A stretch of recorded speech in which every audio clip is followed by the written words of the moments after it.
over and over again. A lasting image of a star returning home, coming to terms with the legacy that he left in Dallas and a new chapter he's writing with the Los Angeles Lakers.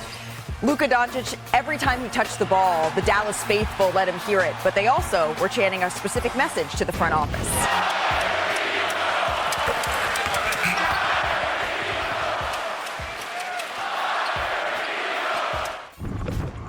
So Nico Harrison was in the building, and that's what he was hearing all night. He was also seeing Luka Doncic do this over the star piece they traded for, Anthony Davis. Yeah, and it's funny, Luka's used to looking out in the crowd and scowling at people. He didn't have anybody to scowl at. Everybody was cheering for him. And you wondered whether or not that was going to have any effect, not on him and not on 40-year-old LeBron James. Cleared for takeoff on this one, DDJ. Hey, he was in the game too. Everybody remember, like, Luka did his thing. Look at this guy. His hands have been stuck to his head since February.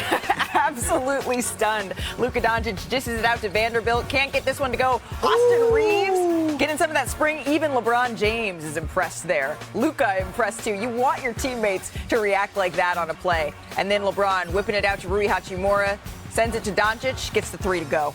Wide open. Dallas, put up a good fight here. Too much Luka in that first half. Luka Doncic certainly putting on a clinic in the first half. He said he wasn't sure if he was even going to be able to play in this game. He did that and more. He had 30 points for the 14th time and a half in his career. That's tied for the most he's had in that first showing since 2018-19. So to the fourth quarter we go. This is where the Lakers started to create a little separation, and you started to see just how special of a night this was for all involved. LeBron James gets the circus shot to go there. And then Luka Doncic, we need to put a counter up now. 38 points with this shot. He's up to 40. That is, I think, the definitive Luka magic moment right there. That's what you cannot replicate anywhere in the league. And the Luka patented stare down to go with it. Doncic pulling up for a three. 43 points now for Doncic in this one. And then the next Lakers possession here, he wasn't done. Doncic drives, and then he finishes the floater to give him 45 points, 8 rebounds, 6 assists. But J.J. Redick left him in the game to have his moment with the crowds. A standing ovation as he exited a building that he knows all so well, saying hello to some familiar faces. Here's Luka with Lisa Salters after the game. Everybody saw me the way I reacted to the video. All these fans, I really appreciate it, man. All the teammates I had, everybody had my back.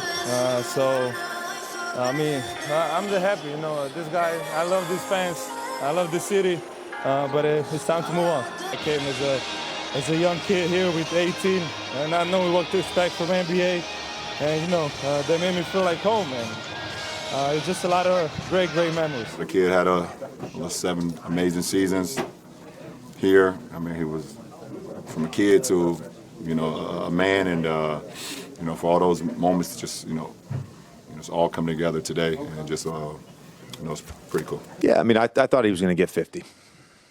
I was disappointed. JJ, my nephew said he thought it was going to be 51, so he was disappointed as well. Just kidding. 45 points, the third most ever in a player's return game, as we say howdy to Tim McMahon, who was in the building. No one has covered this story more closely than Tim. You were actually in the building last night. What's the lasting image that's going to stick with you? Howdy, Malika. And there was definitely the two lasting images, the beginning and the end. And the tribute video, the tears flowing down his face. If you don't think Luka Doncic wanted to spend his whole career in Dallas, you saw how much it meant to him there. And there hasn't been a moment that emotional in the American Airlines Center since exactly 6 years earlier, when it was Dirk Nowitzki's final home game and he announced his retirement in a ceremony right after that. And then the end. J.J. Redick, 45 points later, gave Luka his moment. Go out there, take a foul, let the fans shower him with that standing ovation, and that faded right into the longest, loudest Fire Nico chant yet. You saw the emotion from the fans, you heard it, you felt it, and a part of that emotion, it's appreciation for Luka, and it is anger at Nico Harrison and the Mavericks organization. Park.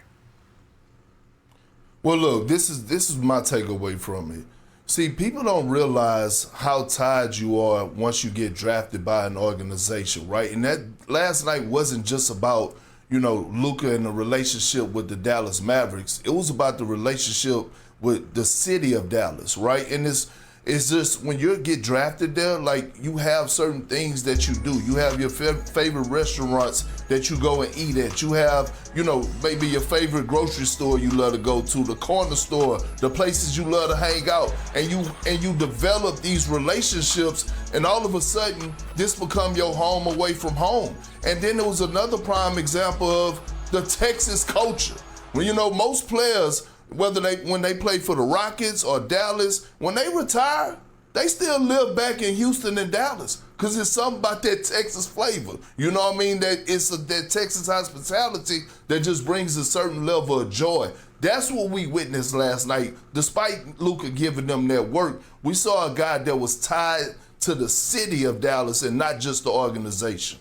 And yeah, this was a high-pressure game. Like, this is not Game 7 of the finals. This is not a playoff game. But I have not seen a game like this, an introduction to a game like this ever. I think the closest comp that I could think of where a player's returning to a place that he's so beloved, we got to go all the way back to 2002. Michael Jordan with the Wizards, going back to Chicago. And you look at the way that the fans embraced him, the emotions that he had. But even that's different. It had been a couple years since he'd been there. Luka was a Dallas Maverick 2 months ago. And even I think the comparison is even more apt here when you think about Michael Jordan. Stone Cold Killer Michael Jordan, who has never shown any nervousness, said that in that game, that was about as nervous as he's been playing basketball. He was 7 for 21, 16 points. Luka, with that level of emotion coming out the gate, 31 points in that first half. That is just a reminder that that is the type of clutch player that this guy is in the highest and highest of pressure situations. And he echoed that. He said after watching that tribute video, he wasn't sure how he could go out there and play. That's what he told our Lisa Salters right after the game. And it was such a unique moment. I'm not remembering a time, maybe Klay Thompson's return game, where a player has come back to the arena that they've played in, that they called home for so very long. And the cheers for that player were louder than any cheers that the home team was given all night long. That's what it looked like through the television watching this. And the focus of this game was Luka Doncic, and rightfully so. I hope that, I know closure doesn't come in a single game, especially when you have things that are ingrained that deep, but I hope this is the beginning of that for Luka. But the Mavericks, they lost the game. They actually clinched a play-in spot last night with the Suns losing to the Thunder. So the team, they're trying to move on, even if the fans aren't quite ready to yet. Here's Jason Kidd. We have 2 games left to get things going in the right direction before we play Sacramento. And so that's all we're worried about, understanding all the emotions and all the attention on this game. This game is over. There's nothing we can do. He's not coming back as a Mav. He's with the Lakers. And so we have to move forward, and that's what we've done. So, Tim, it was actually you that asked that question to Kidd after the game. What does moving on look like for Dallas here?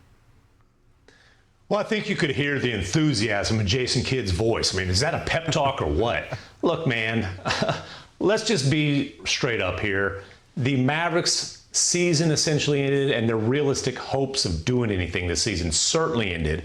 Unfortunately, when Kyrie Irving went down in early March with that knee injury, they're trying to be pros. They're trying to put up a fight. They're trying to block out all the noise, the fire Nico.